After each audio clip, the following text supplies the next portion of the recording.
Hello बच्चों, good morning. आशा है कि आप लोग घर में ठीक से होंगे, अपने अपने घर में, और पढ़ाई कंटिन्यू रखे हुए होंगे। आपकी पढ़ाई को कंटिन्यू रखने के लिए हम लोग ऑनलाइन बैचेज दिए हैं, जिसमें ऑनलाइन बैचेज है फिजिक्स का 12th का। जो टॉपिक हम लोग स्टार्ट करेंगे वो टॉपिक क्या है? ऑप्टिक्स है।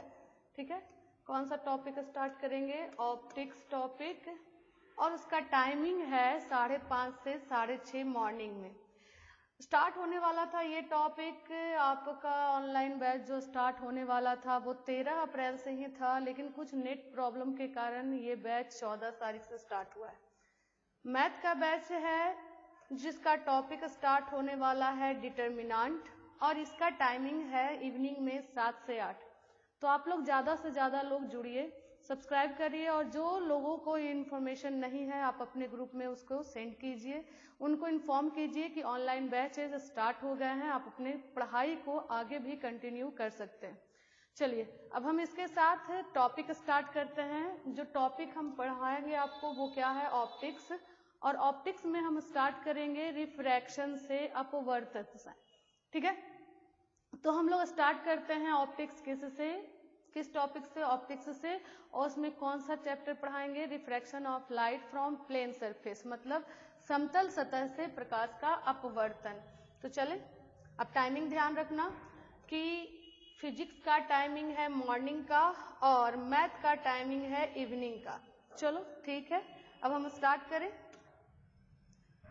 तो हम हेडिंग डाले हुए हैं समतल सतह से प्रकाश का अपवर्तन, refraction of light from plane surface. एकदम स्मूथली इसको समझना बाबू, एकदम धीरे धीरे स्मूथली समझिएगा।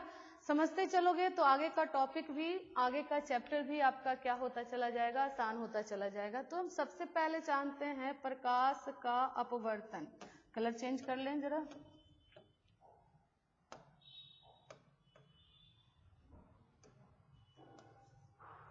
एक मिनट।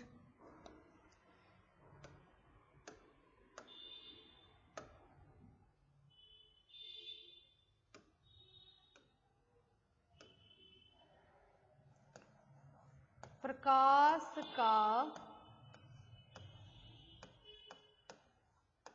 अपवर्तन। सबसे पहले हम जानेंगे कि प्रकाश का अपवर्तन क्या है। Refraction of light.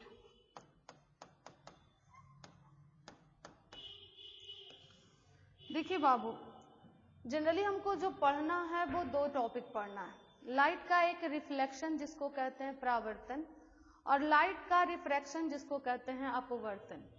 रिफ्लेक्शन परावर्तन मतलब होता है उसी माध्यम में विपरीत दिशा में लाइट का लौटना।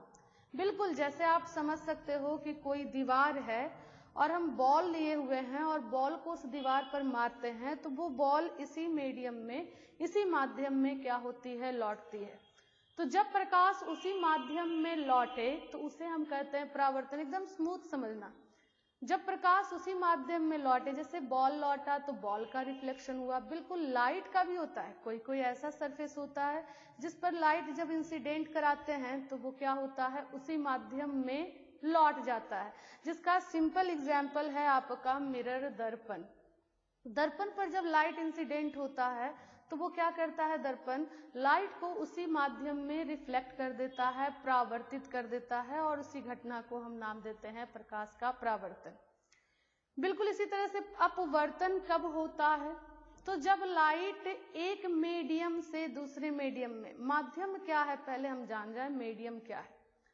तो जिस भी वस्तु पर से, जिस भी वस्तु समझो, किसी भी चीज जिससे प्रकाश होकर गुजरे, वो उसके लिए क्या हो जाता है? माध्यम हो जाता है। ठीक है, अगर आप लाइट को हवा से गुजार रहे हो तो हवा लाइट के लिए एक माध्यम है। अगर आप कांच से गुजार रहे हो तो कांच एक माध्यम है। अगर आप किससे गुजार रहे हो, जल से गुजार रहे हो, तो जल एक माध्यम हो गया। किसी भी थिंग्स जिसमें से लाइट को आप गुजारोगे, वो थिंग्स, वो चीज, वो वस्तु क्या है? एक माध्यम है। अब नाम से पता चल गया कि प्रकाश का अपवर्तन मतलब होता है प्रकाश का एक माध्यम से दूसरे माध्यम में जाना। तो प्रकाश एक माध्यम से दूसरे माध्यम में कब जाएगी? बिल्कुल उसी तरह से जैसे अगर कोई पारदर्शी शीशा ले लो, उस पर लाइट को इंसिडेंट कराओ तो लाइट आर पार हो जाती है, मतलब वो एक से दूसरे माध्यम में जा रही है। ठीक है, तो एक से दूसरा माध्यम में जब लाइट जाता है तो उस घटना को क्या हम अपवर्तन कहते हैं। ठीक है, अब जरा देखो कि क्या वो अपवर्तन कहलाएगा। तो अपवर्तन तब होता है, एक चीज एकदम ध्यान रखना, अपवर्तन की घटना होने के लिए कम से कम कितने माध्यम होने चाहिए आपके पास? 2 माध्यम होने चाहिए, ताकि प्रकाश एक से दूसरे माध्यम में जाए। हम बार बार बोल रहे हैं कि परावर्तन मतलब होता है जिस माध्यम में लाइट गया उसी माध्यम में लाइट का क्या हो जाना? लौट जाना। जबकि अपवर्तन मतलब होता है लाइट का एक माध्यम से दूसरे माध्यम में जाना। तो जब लाइट एक माध्यम से दूसरे माध्यम में जाती है तो कौन सी घटना होती है जिसे हम अपवर्तन कहते हैं? तो समझिएगा जरा, जब लाइट क्या होता है एक मीडियम से दूसरे मीडियम में, मान लो इधर कोई हवा है और इधर हम वाटर ले लिए, जल ले लिए, और लाइट एक से दूसरे मीडियम में जा रही है, तो एक मीडियम से दूसरे मीडियम में जाती है तो क्या होता है? देखो बाबू, हवा में प्रकाश का चाल होता है 3 × 10⁸ मीटर पर सेकेंड। जल में प्रकाश की चाल होती है 2.25 × 10⁸ मीटर पर सेकेंड। न्यूटन का कहना था कि प्रकाश हमेशा सरल रेखा में गति करती है, हमेशा सीधा चलती है, लेकिन उन्होंने क्या देखा कि जब माध्यम बदलता है तो ये सीधा न चलकर कुछ समय के लिए अपने पथ से विचलित होता है। ये विचलन क्यों होता है? क्योंकि माध्यम बदलने से उसका चाल क्या होता है? बदलता है। बिल्कुल, हम लोग भी देखो, अगर बहुत ज्यादा स्पीड में हो और एक बैक गाड़ी को रोको तो गाड़ी क्या होती है? थोड़ा डिविएट होती है, या कम स्पीड में है उससे ज्यादा स्पीड करते हो तो भी वो क्या होती है? कुछ क्षण के लिए डिविएट होती है। लाइट का भी वही प्रॉपर्टी होता है, जब लाइट एक मीडियम से दूसरे मीडियम में जाती है तो वेलोसिटी के बदलने के कारण, किसके बदलने के कारण? वेलोसिटी के बदलने के कारण, वेग बदलने के कारण। देख लीजिए, जैसे हवा और जल लिए, तो हवा में है 3 × 10⁸ और जल में है 2.25 × 10⁸। तो वेलोसिटी बदल रहा है तो ये भी कुछ क्षण के लिए अपने पथ से क्या होता है? विचलित होता है। अर्थात जाना चाहिए था, इसका पाथ था ये, सीधा जाना चाहिए था, इसका पाथ ये था, लेकिन होता क्या है? ये हम नॉर्मल दिखा रहे हैं।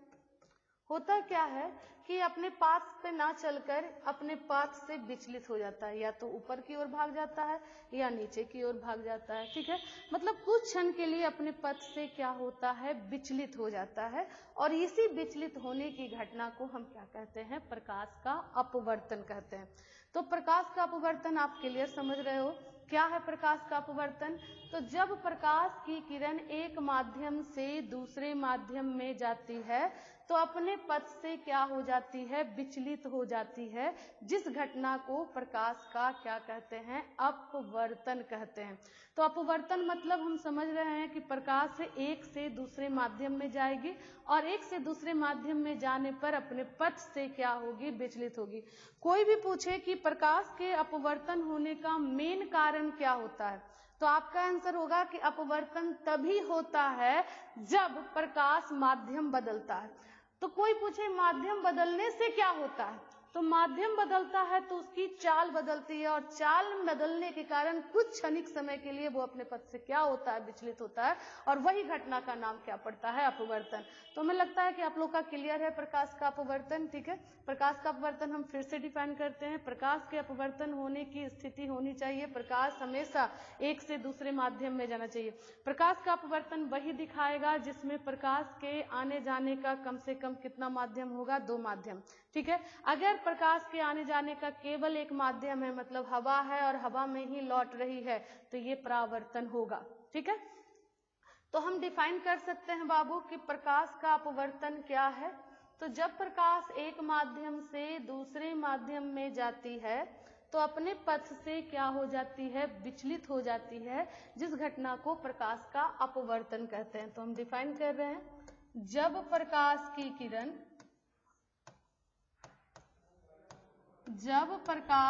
किरण एक माध्यम से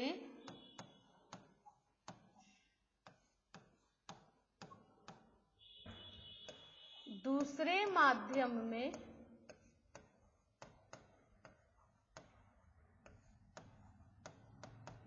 जाती है तो अपने पथ से विचलित हो जाती है।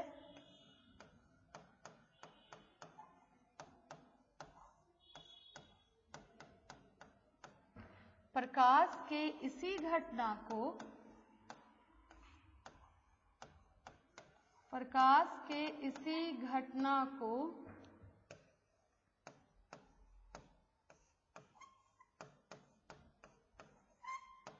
प्रकाश का अपवर्तन कहते हैं। तो अपवर्तन मतलब हुआ प्रकाश का अपने पथ से विचलित होना। कब विचलित होगा? जब प्रकाश एक माध्यम से दूसरे माध्यम में जाएगा। आइए इसका फिगर दें जरा। तो ये कोई सरफेस है, चूंकि नाम से है कैसे सतह से अपवर्तन पढ़ रहे हैं हम लोग, समतल सतह से। कैसे सतह से? समतल सतह से। ठीक है, तो समतल सतह से अपवर्तन पढ़ रहे हैं जब, तो सतह हम कैसा लेंगे? समतल। और ये सतह कैसा होगा? पारदर्शी, ताकि प्रकाश एक से दूसरे माध्यम में जा सके। ठीक है, तो पारदर्शी सतह क्या दिखाएगा? अपवर्तन। और जबकि दर्पण जिसका एक सतह कलई होता है वो क्या दिखाएगा? अपवर्तन। चलिए इसको हम लिख दें इधर फर्स्ट मीडियम, पहला माध्यम है ये। माध्यम क्या था? जिससे प्रकाश होके गुजरेगा। सेकेंड माध्यम ये हो गया। क्या डालते हैं? नॉर्मल जरा डाल रहे हैं।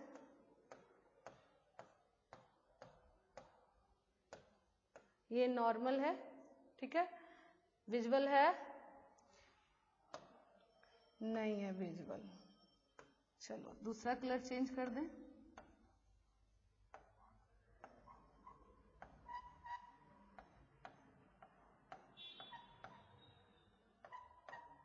क्या डाल दिए? ये नॉर्मल।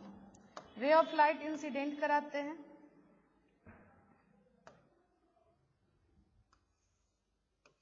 जाना चाहिए था प्रकाश को सीधे, क्योंकि न्यूटन ने बोला कि प्रकाश हमेशा सीधी रेखा में गमन करती है। लेकिन देखिए कि जब एक माध्यम से कहाँ गया? दूसरे माध्यम में, तो अपने पथ से क्या हो गया? डिविएट हो गया। ठीक है, अपने पथ से विचलित हो गया।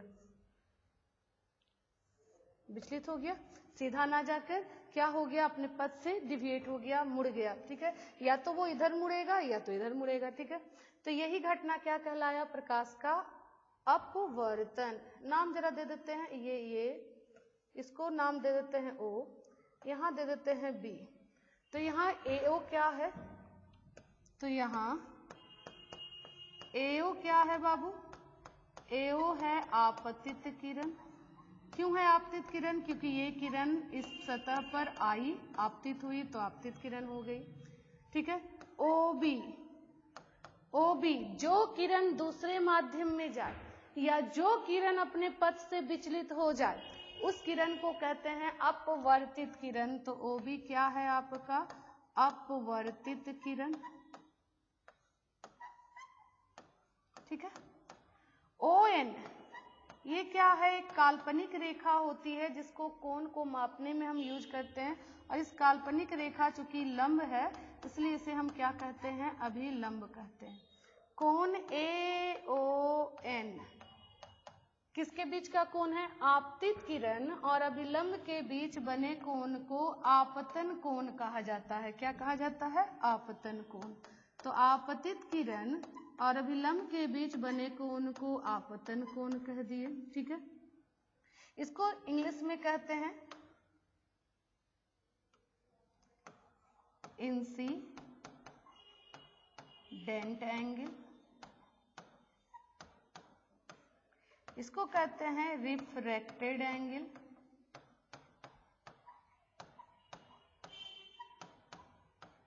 और नॉर्मल, एंगल नहीं है, किरण है, रे लिख दो। इंसिडेंट रे, ये भी रे। ये है नॉर्मल, इसको कहते हैं आपतन कोण, माने इंसिडेंट एंगल। ठीक है, आगे ओ बी कोण,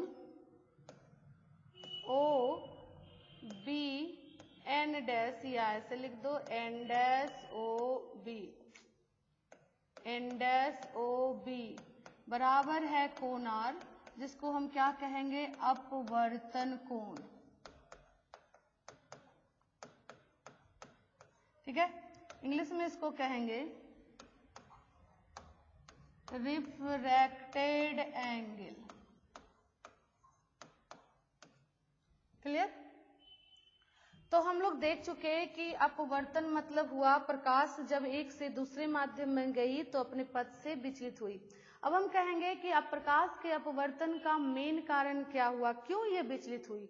तो आपका आंसर होगा क्या, चूंकि जब एक से दूसरे माध्यम में गई तो प्रकाश का चाल बदला और चाल बदलने के कारण वो अपने पथ से विचलित हुई, जिस घटना का नाम अपवर्तन पड़ा। तो अपवर्तन का मेन कारण क्या हुआ बाबू, तो प्रकाश का अपने पथ से क्या हो जाना, विचलित हो जाना। तो हम नोट लिखेंगे, नोट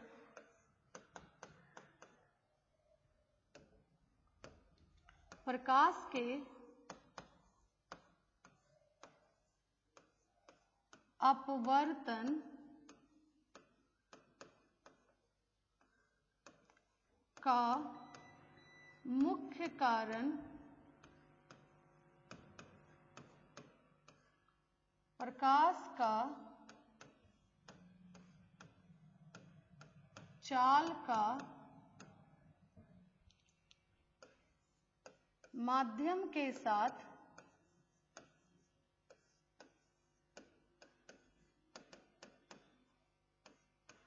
बदलना होता है। कोई भी पूछे आपसे कि अपवर्तन की स्थिति के लिए क्या चाहिए, तो आप कहोगे माध्यम का बदलना, और माध्यम बदलेगा तो अपवर्तन क्यों हुआ, तो आप कहोगे क्योंकि प्रकाश का चाल बदला। तो प्रकाश का चाल बदलने के कारण ही प्रकाश के क्या होता है, अपवर्तन। और चाल तभी बदलेगा जब माध्यम बदलेगा। ठीक है, क्योंकि अलग अलग माध्यम में प्रकाश का चाल क्या होता है, अलग अलग होता है।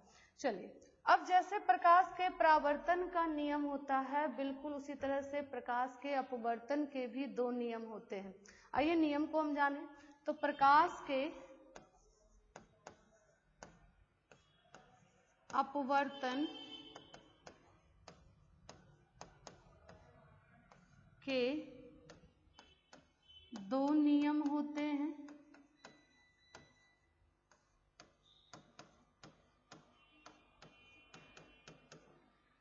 पहला नियम, देखिए बाबू, लाइट में जब भी नियम हम लिखते हैं तो वो नियम दो पर लिखते हैं, एक किरण पर, क्योंकि लाइट में दो ही चीज आपको दिखेगा, एक किरण दिखेगा और दूसरा कोण दिखेगा। तो यहाँ किरण दिख रहा है, एक देखो कौन कौन सा किरण दिख रहा है, कौन कौन सा लाइन दिख रहा है। तो एक दिख रहा है ये किरण जो आपतित किरण है, ये दिख रहा है अपवर्तित किरण है, और ये दिख रहा है अभिलंब। और तीनों दिख रहा है कि भले आ रहा है जा रहा, लेकिन कहाँ से आ जा रहा है, तो एक ही तल से। ठीक है, तो पहला पॉइंट हो गया आपतित किरण, अपवर्तित किरण और डाला गया अभिलंब, तीनों एक ही बिंदु पर होते हैं या एक ही तल में होते हैं। ठीक है, तो पहला नियम वही हो गया, आपतित किरण, देख लो एकदम फिगर से ही क्लियर होगा, आपतित किरण, अपवर्तित किरण और अभिलंब तीनों क्या है, एक ही बिंदु पर है। तो जब भी आप अपवर्तन का फिगर बनाओगे तो जिस बिंदु पर प्रकाश की किरण आपतित होगी उसी बिंदु पर आपको अभिलंब डालना है, और उसी बिंदु से प्रकाश की किरण दूसरे माध्यम में जाएगी। तो पहला नियम हो गया। दूसरा नियम जो प्रकाश का परावर्तन होता है उसमें हम देखते हैं कि जितना कोण से आपतित होता है उतना ही कोण से परावर्तित होता है। लेकिन यहाँ देखिए, चूंकि प्रकाश दूसरे माध्यम में गई तो अपने पथ से विचलित हो गई, जिस कारण से दोनों कोण का वैल्यू चेंज हो गया। जब वैल्यू चेंज हो गया तो यहाँ I बराबर R नहीं होता है, तो दूसरे नियम को कहा जाता है स्नेल का नियम, जिसे जो होता है। खैर पहले चलते हैं पहला नियम पर। पहला नियम क्या लिखेंगे, आपतित किरण कॉमा अपवर्तित किरण तथा अभिलंब तीनों एक ही तल बोल सकते हो या एक ही बिंदु पर होते हैं, एक ही बिंदु पर होते हैं है। तो जब भी आप अपवर्तन की घटना दिखाओगे, आपतित किरण, अपवर्तित किरण और अभिलंब तीनों एक ही बिंदु पर है। मतलब आप समझिए, जिसकी बिंदु पर मान लो आप P बिंदु पर आपतित कराए तो इसी बिंदु पर आपको क्या गुजारना है, अभिलंब, और इसी बिंदु से प्रकाश की किरण दूसरे माध्यम में जाएगी। ऐसा नहीं करना है कि P पर आपतित हुआ, हम यहाँ अभिलंब डाल रहे हैं और यहाँ से दिखा रहे हैं, तो ये नियम नहीं है। ठीक है, तो नियम क्या है? पहला कि जिस बिंदु पर आपतित होगी उसी बिंदु पर अभिलंब होगा और उसी बिंदु से प्रकाश की किरण अपवर्तित होगी। ठीक है, चलो दूसरा नियम, चूंकि कोण बराबर नहीं है तो दूसरा नियम क्या होता है? दूसरा नियम होता है आपतन कोण की ज्या, रेशियो लेते हैं साइन एंगल का, किस किस का? आपतन कोण का और अपवर्तन कोण का। तो आपतन कोण की ज्या तथा अपवर्तन कोण की ज्या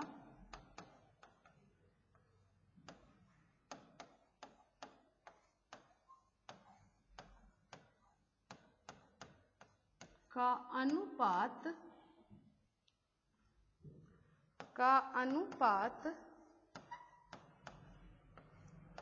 हमेशा नियत होता है।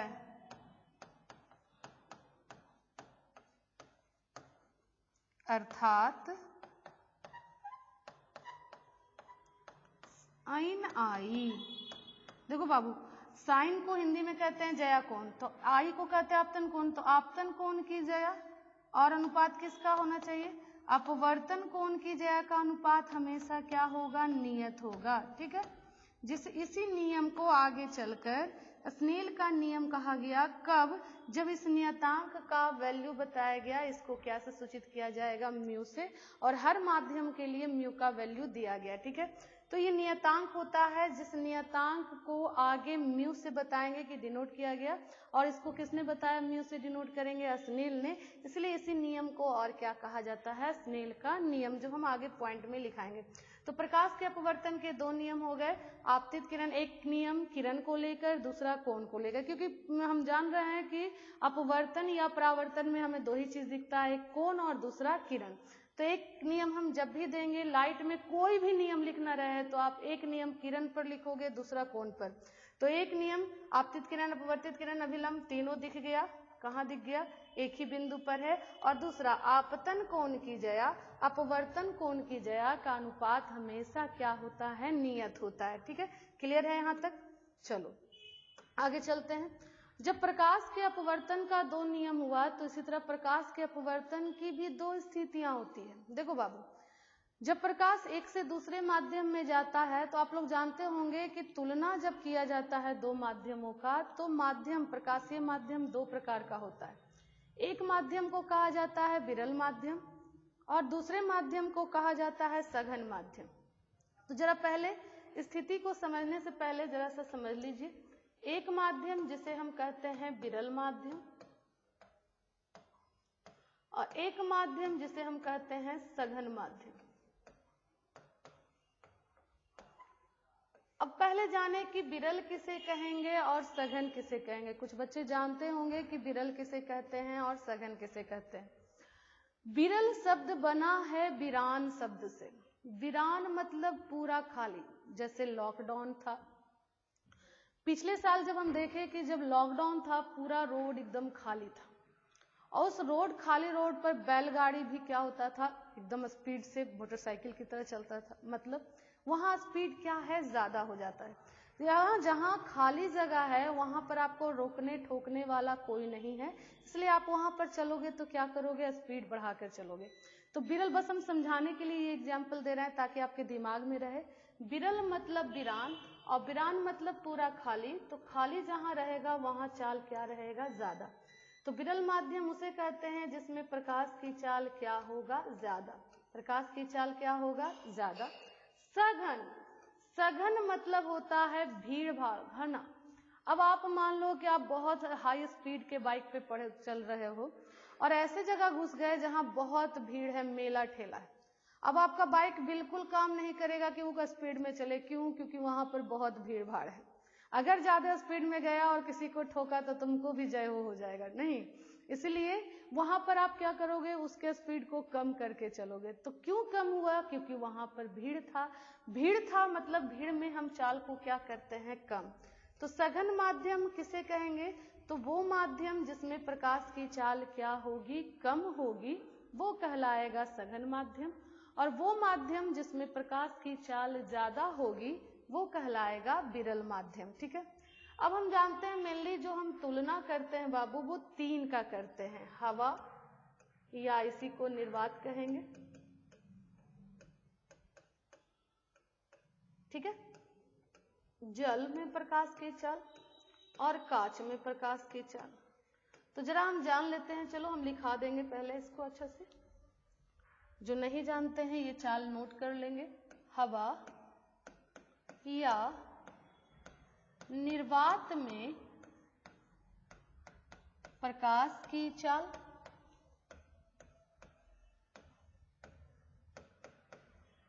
इसको हम लिख सकते हैं V ऑफ एयर और वैक्यूम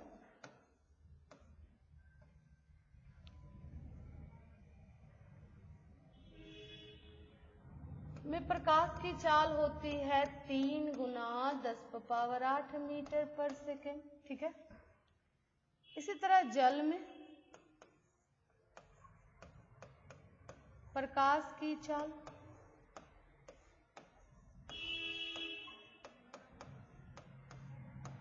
V ऑफ वाटर लिख सकते हैं इसको। V मतलब चाल को हम दर्शाएं V से, होता है 2.25 गुना 10⁸ मीटर पर second.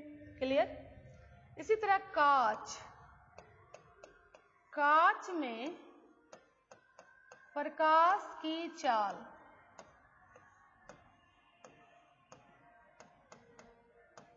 V of glass, glass में होता है 2 गुना 10⁸ मीटर पर सेकेंड। अब हम ये मेनली जो भी हम पढ़ते हैं वो 3 का ही पढ़ते हैं, क्योंकि जो भी न्यूमेरिकल आपको मिलेगा या आगे कंपैरिजन कुछ भी मिलेगा तो आपको इसी 3 पर मिलेगा, हवा, जल और कांच। अब सबसे ज्यादा चाल किस में होता है? हवा में। देखो कॉमन सेंस है, सोचने का चीज है। कांच क्या है? ठोस। जल क्या है? द्रव। और हवा क्या है? गैस। आप लोग पढ़े होंगे कि ठोस उसे कहते हैं जिसके सभी मॉलिक्यूल एक दूसरे से जुड़े रहते हैं, क्रिस्टल स्ट्रक्चर में रहता है, जुड़ा हुआ रहता है, यानी उसके सभी मॉलिक्यूल एकदम पास पास में है। ठीक है। जल जिसमें ठोस की तुलना में मॉलिक्यूल दूर दूर होते हैं, और हवा जिसमें मॉलिक्यूल बहुत ही दूर दूर होते हैं। तो जब बहुत दूर दूर है तो वो भीड़ वाला जगह नहीं है, वीरान है, तो उसमें चाल सबसे अधिक होगा। इसलिए लाइट को हवा में जलाते हो तो वो फैलता रहता है। ठीक है। जबकि उसको कांच और जल से गुजारो तो वो सिकुड़ता है, मतलब मुड़ता हुआ, बैंड करता हुआ दिखेगा। ठीक है। तो समझ में आ गया कि कांच में क्यों चाल कम है, क्योंकि वो ठोस है, उसके मॉलिक्यूल एकदम एक दूसरे से जुड़े हैं, जो लाइट को आने जाने से क्या करता है, उसका चाल को कम करता है, इसलिए उसमें चाल क्या रहता है, कम रहता है। उससे ज्यादा जल में रहता है और सबसे कम, सबसे ज्यादा किस में रहता है? हवा में रहता है। क्लियर है। विरल माध्यम हम, अब अगर हम इन तीनों में कहें कि सबसे ज्यादा विरल माध्यम कौन होगा, तो हम फिर से बोल रहे हैं विरल बताए कि वो माध्यम जिसमें प्रकाश की चाल अधिक हो। ठीक है। विरल, विरान, विरान मतलब खाली खाली, और जहां खाली ज्यादा रहता है वहां चाल अधिक रहता है। तो हम देख रहे हैं कि इन तीनों में सबसे ज्यादा चाल किसका है? हवा का है। तो अगर हम विरलता की तुलना कर दें, विरलता की तुलना कर दें तो विरलता की तुलना करेंगे तो सबसे ज्यादा चाल वाला सबसे अधिक विरल होगा। तो सबसे अधिक चाल है हवा का, तो हवा सबसे अधिक विरल होगा। उससे कम कौन हो जाएगा? जल। और सबसे कम होगा कांच। इसी तरह से अगर आपको ठोस, द्रव, गैस की तुलना करने कह दे तो गैस सबसे अधिक विरल होता है, उससे कम विरल द्रव होता है, और सबसे कम विरल कौन होता है बाबू? ठोस होता है। क्लियर है यहां तक। इसी तरह अगर सघनता की तुलना करें हम, तो विरलता की तुलना की क्यों? जिसमें चाल ज्यादा वो विरल। सघनता की तुलना करेंगे तो सघन सबसे अधिक वो होगा जिसमें प्रकाश की चाल सबसे कम हो, ठीक है, वो सबसे अधिक सघन होगा। मतलब चाल जिसका कम होता है, जिसमें प्रकाश धीरे चलता है, वो क्या कहलाता है? सघन। तो इन तीनों में देखो, ये 3 सवा 2 और ये 2 है, मतलब सबसे कम चाल से किसमें चल रहा है? कांच। तो सबसे अधिक सघन कौन हो जाएगा? कांच। उसके बाद कौन हो जाएगा? जल। और सबसे कम सघन कौन होगा बाबू? हवा। एक चीज और ध्यान रखना कि हवा से अधिक कोई भी विरल माध्यम नहीं होता है, क्योंकि प्रकाश सबसे अधिक चाल से कहाँ चलती है? हवा में। इससे अधिक चाल से वो कहीं नहीं चलती है। तो सबसे अधिक विरल माध्यम कौन होता है बाबू? हवा। कौन होता है? हवा। हवा से अधिक कोई भी विरल माध्यम नहीं होता है। तो कहीं भी अगर सबसे अधिक विरल लेना रहता है तो हम किसको लेके चलते हैं? हवा को। यहाँ तक सबको समझ में आया है? विरल किसे कहेंगे? विरान शब्द से बना। विरान मतलब जिसमें प्रकाश की चाल अधिक हो। विरान में ऐसे भी जहाँ खाली रहता है स्पीड बढ़ा के चलिए, क्योंकि कोई रोकने ढोकने वाला नहीं है। सघन मतलब भीड़ भाड़, मेला ठेला, और वहाँ ऑटोमेटिक चाल क्या होता है? कम। तो प्रकाश को गुजारिए, जिसमें चाल कम रहेगा उसका वो सघन कहलाएगा, और जिसमें चाल ज्यादा होगा वो विरल कहलाएगा। सबका क्लियर होगा हमें लगता है यहाँ तक? चलो, आप लोग का क्लियर है यहाँ तक? चलिए अब हम चलते हैं स्थिति। अब हम क्वेश्चन ये राइज हुआ कि मैम आप तो ये बताए कि प्रकाश एक माध्यम से दूसरे माध्यम में जाती है तो वो घटना कहलाता है प्रकाश का अपवर्तन। तो मैम या तो प्रकाश दो माध्यम में जा रही है तो कोई एक तो विरल होगा, कोई एक सघन होगा, क्योंकि चाल तो अलग अलग रहेगा, कोई में ज्यादा होगा कोई में कम होगा। हाँ बाबू, तो दो स्थिति बन रहा है, या तो वो ज्यादा चाल से कम चाल में जा सकती है या कम चाल से ज्यादा चाल में आ सकती है। मतलब या तो वो विरान से मेला में घुस सकती है, मेला मतलब सघन, या तो मेला में से बाहर निकल के विरान में आ सकती है। बाबू बिल्कुल वही दो स्थिति हम अपवर्तन का लेंगे, जब प्रकाश विरल से सघन जाएगा और जब प्रकाश सघन से विरल जाएगा। ठीक है, एक कंडीशन लेंगे जिसमें प्रकाश सघन में जाएगी, एक कंडीशन लेंगे जिसमें प्रकाश विरल में जाएगी। तो हम लिख रहे हैं प्रकाश के अपवर्तन की कितनी स्थितियां? दो स्थितियां। पहला, प्रकाश के अपवर्तन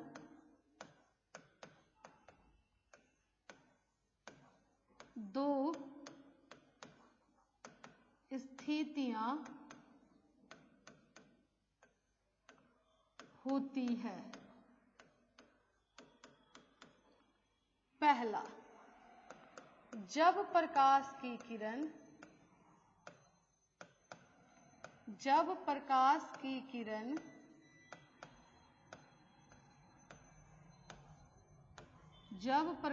की किरण विरल माध्यम से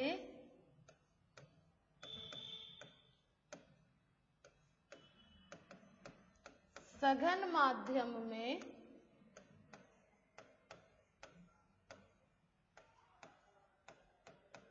जाती है तो क्या होता है? पहले समझ लेते हैं तो क्या होता है जब विरल से सघन जाती है। ले रहे हैं, इधर कोई विरल माध्यम है,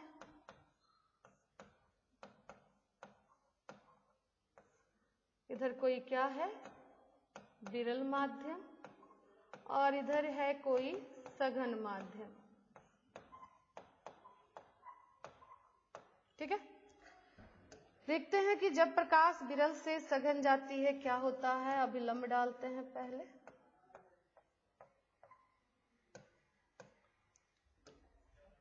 गुजारते हैं। ये लाइट आ रही थी विरल माध्यम से, सेम माध्यम में चल रही थी, सीधा सीधा चल रही थी, लेकिन यहां जैसे पहुंचा तो कहा अरे अब तो माध्यम बदल रहा है, मेला में जा रहा है, स्पीड को कम करो कम करो कम करो। नहीं कम किया तो ठोका जाएगा, और तुम ठोक दिया किसी को तो तुम भी ठोका जाएगा। ठीक है, इसलिए यहाँ जैसे ही पहुंचा वो अपने स्पीड को क्या करेगा? कम। क्यों? क्योंकि माध्यम बदल रहा है, कहाँ आ रहा है? सघन में। जैसे स्पीड कम करता है, जैसे सिंपल समझिए, आप कहीं एकदम खाली जगह पे चल रहे हो तो आप पूरा फैलते हुए चल रहे हो पूरा, ठीक है, कोई रोकने झोंकने वाला नहीं। लेकिन जैसे ही आप मेला में घुसोगे तो आप जो फैले हुए थे, अपने हाथ पैर को फैलाए हुए थे, उसको क्या करोगे? मोड़ोगे नहीं। क्यों? क्योंकि वहां भीड़ है। अगर आप फैल के चलते हो और किसी से टकराते हो तो आपकी पिटाई हो जाएगी। बिल्कुल लाइट भी वही करता है, जैसे ही वो सघन में घुसता है अपने आप को क्या करता है? मोड़ता है। ठीक है, तो ये भी जो फैला हुआ था, इतना कोण बनाए हुए था, ये जैसे सघन में घुसेगा अपने आप को क्या करेगा? मोड़ेगा। तो किसकी ओर मुड़ेगा? अभिलंब की ओर। कोण क्या है? बड़ा, उसको कम छोटा करेगा। जैसे सिंपल इस तरह से मुड़ेगा, तो मोड़े, सीधा ना जाकर क्या करेगा? मोड़ेगा। मोड़ते हैं, मुड़ गया। किसकी ओर मुड़ गया? अभिलंब की ओर। ध्यान रखना, सघन में जाता है तो प्रकाश क्या होता है? अभिलंब की ओर मुड़ता है। क्यों? क्योंकि भीड़ है, भीड़ में फैल के चलोगे तो दिक्कत है। ठीक है, प्रकाश को भी वही है, भीड़ में जब वो चलता है तो अपने आप को मोड़ कर चलता है। किसकी ओर मुड़ता है बाबू? अभिलंब की ओर। तो हम कहेंगे कि जब प्रकाश विरल से सघन जाता है अभिलंब की ओर क्या हो जाता है? मुड़ जाता है। वही लिखेंगे, जब प्रकाश विरल से सघन माध्यम में जाती है तो क्या होता है? विचलित तो होगा ही, माध्यम बदल रहा है, तो किधर विचलित होगा? अभिलंब की ओर। तो सघन माध्यम में जाती है तो अभिलंब की ओर मुड़ जाती है। ठीक है, जब मुड़ी बाबू तो इतना कोण से फैला हुआ था, सघन में घुसा, मुड़कर कोण छोटा कर लिया। तो हम देख रहे हैं कि जब सघन में जाएगा तो कोण आर क्या हो जाएगा? आई से छोटा हो जाएगा। ये चीज एकदम ध्यान रखना। आगे जब डिविएशन पढ़ोगे, विचलन पढ़ोगे प्रकाश का, तो वहां आपको पूछा जाएगा कि कौन सा कोण बड़ा होगा, कौन सा कोण छोटा होगा। तो सघन में जैसे घुसे मोड़ेंगे, और मोड़ेंगे तो कोण आर क्या होगा? छोटा हो जाएगा। किस से? कोण आई से। तो हम यहां लिखेंगे, यहां कोण आई बड़ा है कोण किस से? आर से। क्लियर है सबका? यहाँ कोण आई बड़ा है किस से? कोण आर से। तो सघन में मेला में घुसेंगे तो क्या करेंगे? मोड़ेंगे। सिंपल ये भी समझ सकते हो कि कोई क्लास में आप बैठे हुए हो और उस पर मान लो आप एक बेंच पे 2 बच्चे बैठे हुए, तो फैल के बैठे हुए हो, बैग वहां रख दियो, कॉपी वहां रख दियो, अपने आप को फैला दियो। लेकिन जैसे उस बेंच पे भीड़ बढ़ता जाएगा, आप क्या करोगे? अपने आप को मोड़ोगे। ठीक है, तो सघन होगा जब मेला में घुसोगे, भीड़ में घुसोगे, सघन में घुसोगे तो मोड़ोगे। मोड़ोगे तो कोण क्या हो जाएगा? छोटा। क्लियर? सेकंड लिखेंगे, जब प्रकाश की किरण, अब उलट देते हैं। अब सघन में कहा है कि अरे मोड़ के चलिए, जैसे हाथ फैलाएगा तुम्हारा हाथ तोड़ देंगे। बेचारा डर से जितना देर मेला में अपने आप को मोड़े हुए है, जैसे ही मेला से बाहर निकलेगा वो फिर से क्या करेगा? अपने आप को फैलाएगा। आप क्लास में हो, बहुत भीड़ है, बहुत ज्यादा डेंसिटी है, बहुत भीड़ है, तो आप वहां पर पूरे मुड़े हुए बैठे हुए, गर्मी लग रहा है, पूरे पसीने पसीने हो। जैसे क्लास से आप बाहर निकलते हो तो क्या करते हो? रिलैक्स होते हो, फैलते हो।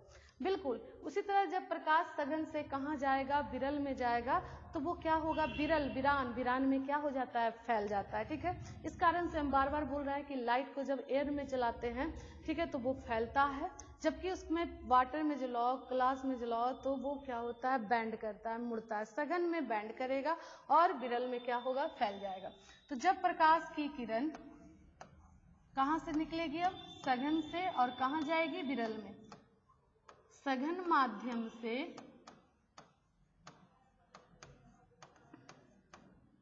विरल माध्यम में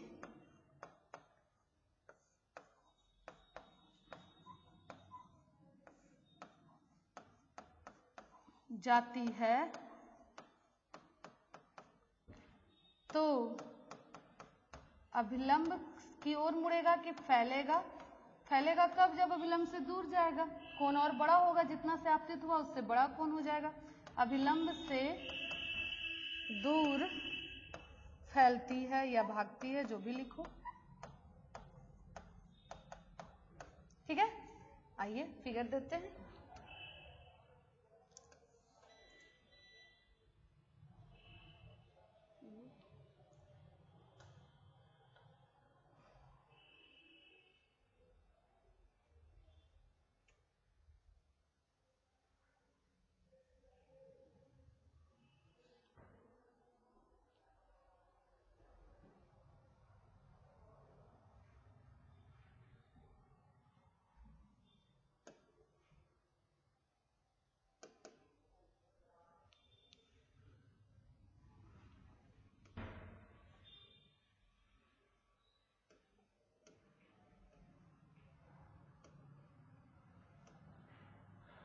हाँ, तो चलिए चलते हैं। ये कोई क्या है, समतल सतह है। इधर हो गया आपका सघन माध्यम और इधर हो गया आपका विरल माध्यम। ठीक है, क्या डाल दें अभी, लंब। गुजार रहे हैं लाइट को।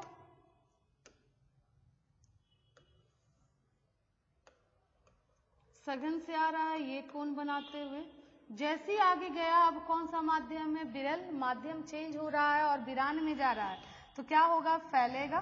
क्या होगा, फैलेगा। ठीक है, तो यहां से फैल गया। ये कोण आपका हो गया I, ये कोण हो गया R। अब देखो, अब I से ये क्या हो गया, बड़ा। क्यों, क्योंकि ये फैल गया। तो हम लिखेंगे यहां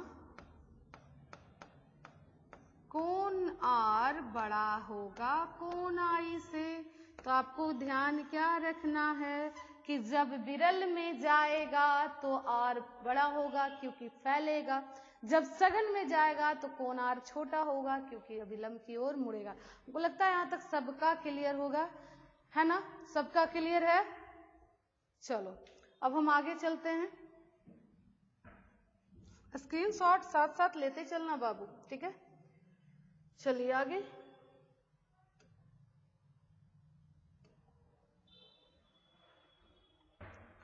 तो प्रकाश के प्रकाश का अपवर्तन पढ़ लिए, प्रकाश के अपवर्तन के नियम को पढ़ लिए, प्रकाश के अपवर्तन की स्थिति को पढ़ लिए। अब प्रकाश के अपवर्तन में कुछ महत्वपूर्ण बिंदुएं होती हैं, उनके बारे में जानते हैं। कुछ इंपॉर्टेंट पॉइंट होता है जिसको समझना होता है। तो हम हेडिंग डाल रहे हैं important point. Important point visual है ना सबको।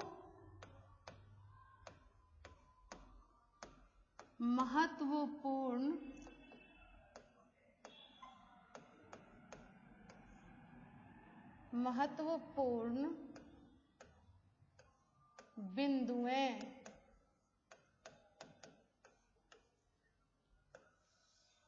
आइए पहला इंपॉर्टेंट पॉइंट जाने क्या है। तो फर्स्ट इंपॉर्टेंट पॉइंट हम अभी पढ़ाए आप लोग को, प्रकाश के अपवर्तन के दो नियम। एक किरण जो था आपतित किरण, अपवर्तित किरण, अभिलंब, तीनों एक ही बिंदु पर होते हैं।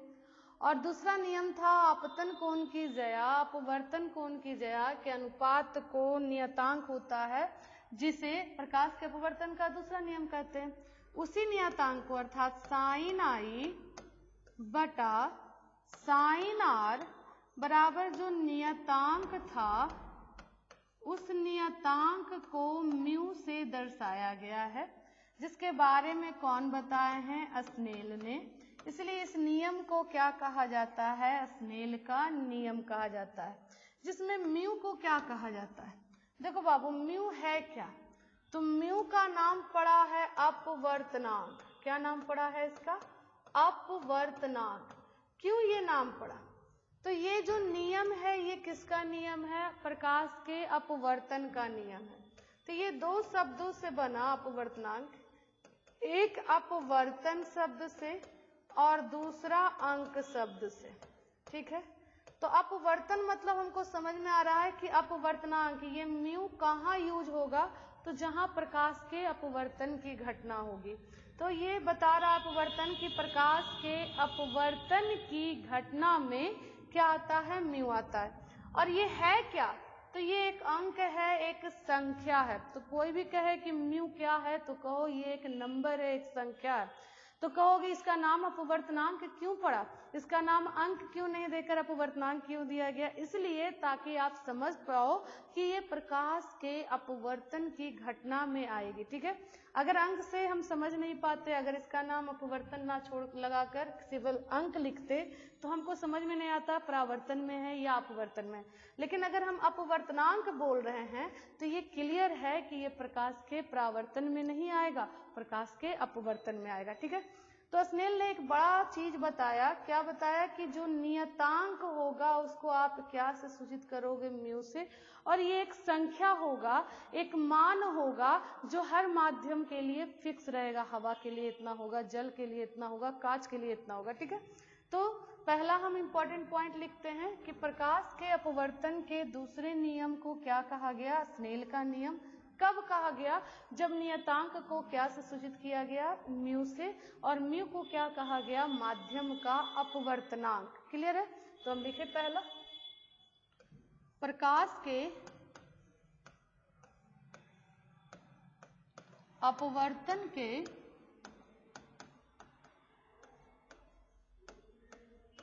दूसरे नियम को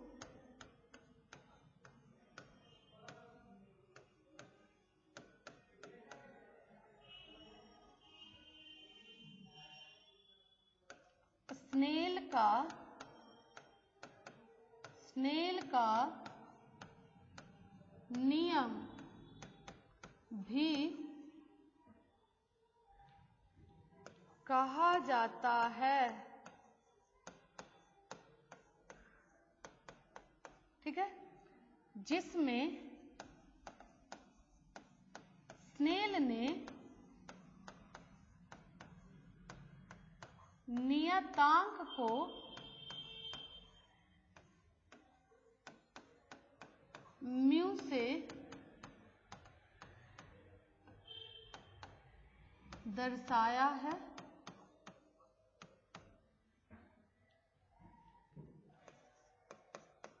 जिसे माध्यम का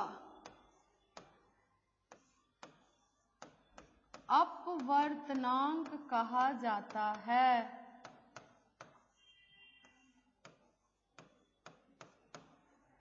ठीक है, अर्थात साइन आई बटा साइन आर बराबर नियतांक, जिस नियतांक को उन्होंने क्या से दर्शाया, म्यू से, और this law is called Snell's law, और इस नियम को क्या कहा गया, स्नेल का नियम। ठीक है, जहां म्यू क्या है, तो म्यू है माध्यम का अपवर्तनांक। ठीक है, जिसको इंग्लिश में कहते हैं refractive index of medium. Clear. चलिए अगला पॉइंट जानते हैं, सेकेंड पॉइंट। चूंकि हम बताए म्यू जिसे हम क्या कहते हैं, माध्यम का अपवर्तनांक, क्या कहते हैं, माध्यम का अपवर्तनांक। तो हमें भी बोले कि अपवर्तनांक दो शब्द से बना, एक अपवर्तन और दूसरा अंक, इन दो शब्दों को जोड़े तो बना अपवर्तनांक। अपवर्तन से समझ में आया कि जो म्यू है वो किस में आएगा, प्रकाश के अपवर्तन की घटना में आएगा। और है ये क्या, तो एक संख्या है। अंक मतलब क्या होता है, संख्या है। एक क्या है, या मान, जो भी कहो, संख्या है, मान है। तो चूंकि ये एक संख्या है बाबू, तो संख्या वो होती है जिसका कोई मात्रक, कोई बीमा नहीं होता है। ऐसे भी आप देख सकते हो, म्यू इक्वल टू साइन आई और बटा साइन आर है। ऊपर भी त्रिकोणमितीय मान है, नीचे भी त्रिकोणमितीय मान है, तो दोनों कटेगा और इसका कोई भी मात्रक और कोई भी बीमा नहीं आएगा। तो जो म्यू है माध्यम का अपवर्तनांक है, इसका या यह कैसी राशि होती है, मात्रकहीन तथा बीमाहीन। ना कोई इसका मात्रक होगा और ना कोई बीमा होगा, ये केवल एक नियतांक, एक संख्या होगी, बीमाहीन राशि होती है। क्लियर है। अब देखिए तीसरा, निरपेक्ष अपवर्तनांक। अब हम निकालेंगे कि अपवर्तनांक निकलता कैसे है, किसका अपवर्तनांक कितना होगा, वो हम निकालते कैसे हैं। तो देखिए निरपेक्ष अपवर्तनांक, निरपेक्ष मतलब होता है किसी एक माध्यम का अपना अपवर्तनांक, जिसको हम सिंपल अपवर्तनांक भी बोलते हैं। ठीक है, इंग्लिश में इसको कहते हैं अब्सोल्यूट रिफ्रैक्टिव इंडेक्स। RI मतलब रिफ्रैक्टिव इंडेक्स, या सिंपल इसको रिफ्रैक्टिव इंडेक्स भी कहते हैं। तो निरपेक्ष अपवर्तनांक होता क्या है, या सिंपल अपवर्तनांक म्यू क्या होता है। तो म्यू एक क्या है, अनुपात। एक चीज और चीज बता रहे हैं जो ध्यान रखना बाबू, कभी भी अपवर्तनांक निकालना रहे, कभी भी क्वेश्चन में आपको म्यू निकालना रहे, अपवर्तनांक निकालना रहे, तो आप समझ लीजिए कि अनुपात से ही निकलेगा वो। तो जो दिया है उसी का अनुपात आप करो। तो निरपेक्ष अपवर्तनांक होता क्या है, निर्वात में प्रकाश की चाल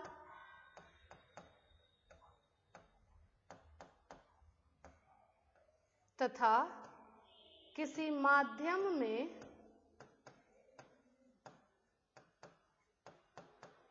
प्रकाश की चाल के अनुपात को क्या कहा जाता है, अपवर्तनांक या निरपेक्ष अपवर्तनांक कहते हैं। मतलब mu equal to V of निर्वात लिख सकते हो, और बटा वी ऑफ माध्यम, बटा वी ऑफ क्या लिख सकते हो, माध्यम। इधर विजुअल नहीं है, वी ऑफ निर्वात बटा वी ऑफ क्या लिख सकते हो, माध्यम। ठीक है, वी ऑफ निर्वात बटा क्या लिख सकते हो, वी ऑफ माध्यम। अब आओ जरा, तो हम निकाले अलग अलग माध्यमों का क्या होगा। तो हम निकालते हैं निरपेक्ष अपवर्तनांक, हवा का अपवर्तनांक किस माध्यम का। जनरली हमको 3 ही माध्यम होता है यूज, तो हम इसी 3 माध्यम का निकालेंगे, जिसमें पहला निकाल रहे हैं एयर का, यानी absolute refractive index of air या रिफ्रैक्टिव इंडेक्स ऑफ एयर। तो किसका चाहिए बाबू, एयर का। तो म्यू ऑफ एयर लिख दिए यहाँ पर। फॉर्मूला अभी पढ़ा है, कैसे निकलता है, निर्वात में प्रकाश की चाल और किसी माध्यम में, जिस माध्यम में आपको अपवर्तनांक निकालना है, तो माध्यम हवा है, तो हम लिख देंगे हवा में प्रकाश की चाल, और म्यू ऑफ एयर या म्यू ऑफ हवा बराबर, निर्वात में आप जानते हो चाल 3 गुना 10⁻8, और हवा में भी चाल 3 गुना 10⁻8, कट गया, और म्यू ऑफ हवा माने हवा का अपवर्तनांक आया कितना, 1। तो हवा में प्रकाश का अपवर्तनांक, हवा में अपवर्तनांक कितना होता है, हवा का अपवर्तनांक 1 होता है। इसी तरह हम किसका निकालेंगे, जल का। तो जल का अपवर्तनांक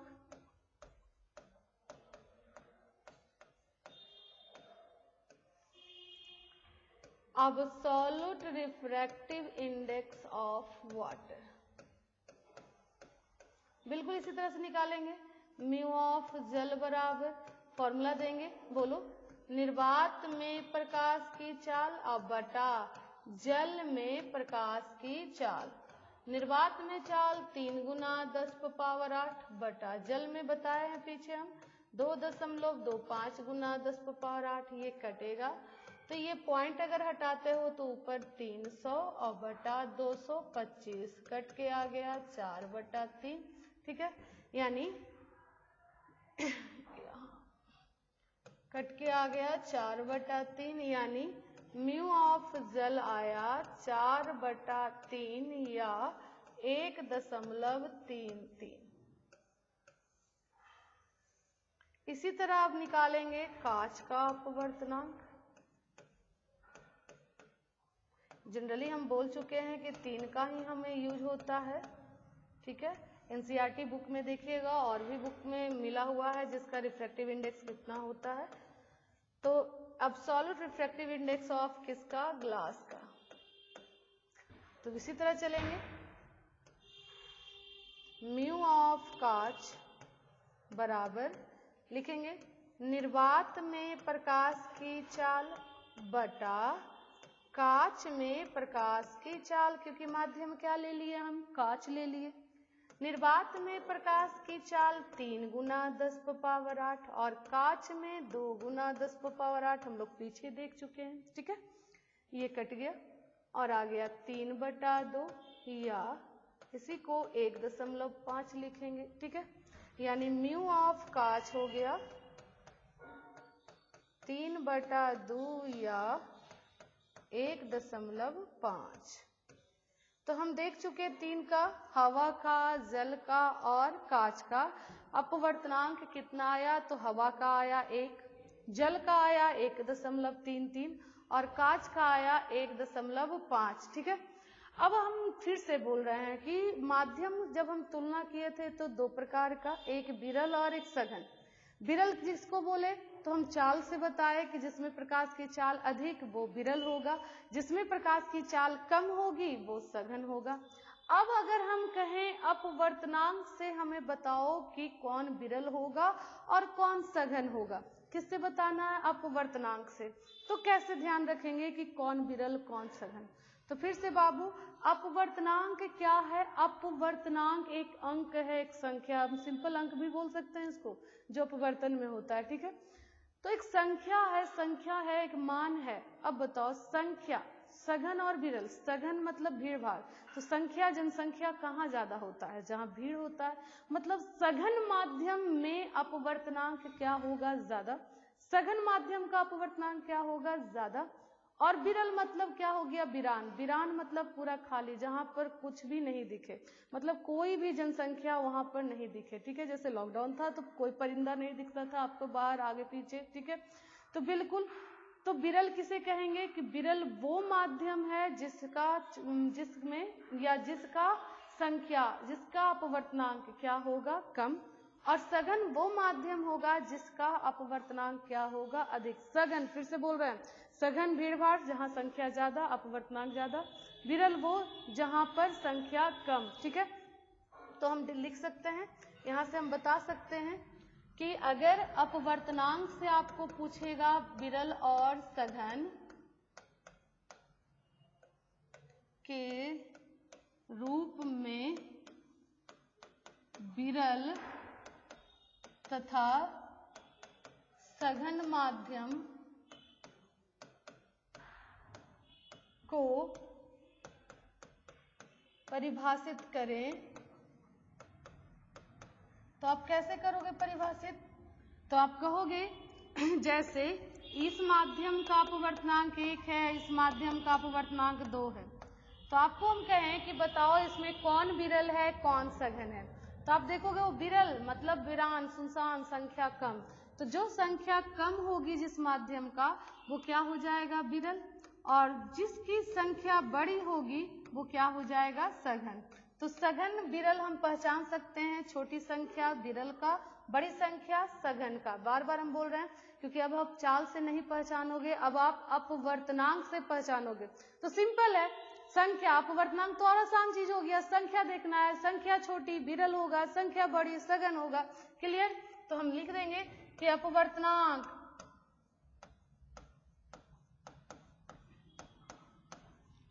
जिसका कम होगा वो क्या होगा, विरल माध्यम होगा।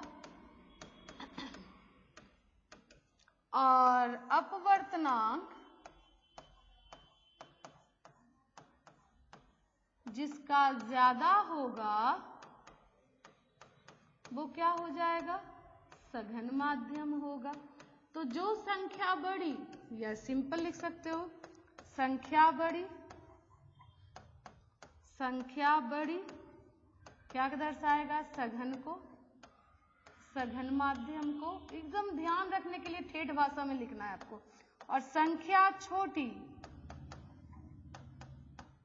किसको दर्शाएगा, विरल माध्यम को। तो सबको लगता होगा, क्लियर हो रहा होगा बाबू, सघन और विरल क्या है, प्रकाश का अपवर्तन क्या है, स्थितियां क्या है। विरल से सघन जाएगा तो क्या होगा, सघन से विरल जाएगा तो क्या होगा। ठीक है, अपवर्तनांक से हम कैसे पहचानेंगे कि कौन सा माध्यम विरल होगा और कौन सा सघन? तो सिंपल है, अपवर्तनांक संख्या और छोटी संख्या मतलब संख्या कम मतलब विरल, और बड़ी संख्या मतलब भीड़ ज्यादा, संख्या ज्यादा है तो वो क्या हो जाएगा? सघन हो जाएगा। तो क्लियर, यहाँ से हम पहचान लेंगे। अगर आपको दे देता है कि यहाँ पर आपको 1.5 है और यहाँ पर 2.4 है और कहेगा कि लाइट इंसिडेंट कराएं, बताओ कहाँ से कहाँ जाएगा? तो हम देख रहे हैं ये संख्या छोटी है तो ये हो गया विरल, और ये संख्या बड़ी है तो ये हो गया आपका सघन। तो हम कह देंगे कि प्रकाश विरल से सघन जा रहा है, विलंब की ओर मुड़ जाएगा। ठीक है, तो आपको अब विरल और सघन पहचानना है किससे? अपवर्तनांक से। जो संख्या छोटी होगी वो होगा विरल का और जो संख्या बड़ी होगी वो होगा सघन का। ठीक है, हमें आशा है कि आज का टॉपिक तुम लोग को, आज का जो लेक्चर है, आज जो हम पढ़ाए हैं वो तुम लोग को समझ में आया है। ठीक है, अगर कोई कंफ्यूजन हो तो आप बताना हमको, हम अगले लेक्चर में उसको फिर से क्लियर करेंगे। आज का लेक्चर हम यहीं तक रोकते हैं। ठीक है, आगे आप ये भी मैसेज करना, अगर इंग्लिश में भी चाहिए आपको बैच या इंग्लिश हिंदी मिक्स बैच चाहिए तो आप मैसेज करो, हम देखेंगे उसको। अगर ऐसा होता है, अगर ज़्यादा लोगों का आएगा कि हिंदी इंग्लिश मिक्स बैच दीजिए सर, तो हम ज़्यादा वही चीज़ को फॉलो करेंगे और हिंदी इंग्लिश मिक्स बैच देंगे। ठीक है, तो आप लोग बस मैसेज करो और हमें बताओ कि आपको कैसा बैच चाहिए, हिंदी स्पेशल चाहिए, इंग्लिश स्पेशल, या हिंदी इंग्लिश मिक्स बैच चाहिए। खैर, आज की यहाँ तक ही हम रोकते हैं आज का क्लास। ठीक है, ओके, आप लोग पढ़ाई कंटिन्यू करते रहो। ओके।